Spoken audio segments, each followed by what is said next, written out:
A veteran founder asked me to review their investor pitch deck. I found something else entirely. This is why I never assume the ask is the real problem. The request: can you review our pitch deck? We're raising and investors keep passing. What they had: strong tech, genuinely differentiated in their sector.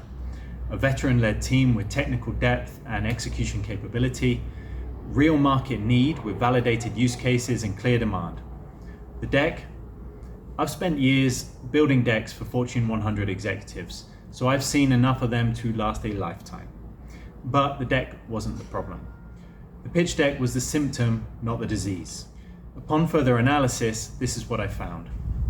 Missing from the deck and the business: no go-to-market plan, just a technical rollout schedule.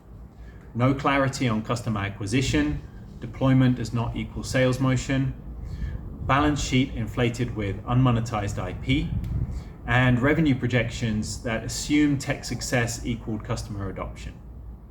The real issue: they were solving an investor pitch problem when they actually had a commercial execution gap. Investors knew it, the pitch deck just made it visible. In this situation, most consultants would have redesigned the deck, coached them on pitching, and taken the money. I recommended something slightly different. My diagnosis: you don't need investors right now, you need runway to prove commercial traction. The alternative path: skip the equity raise for now and pursue grant funding instead.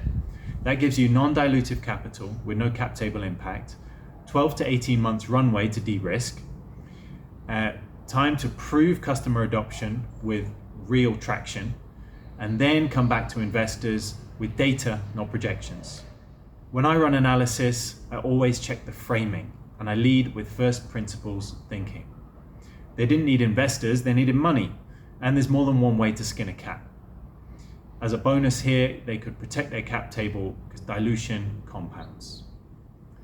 I never know what I'm going to find when I start discovery. That's why I don't take the ask at face value.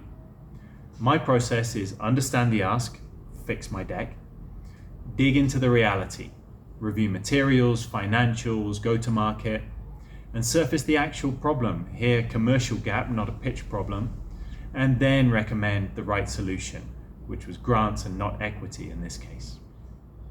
I find working with ex-military and business to be a natural fit, and this approach works especially well with veteran-led teams.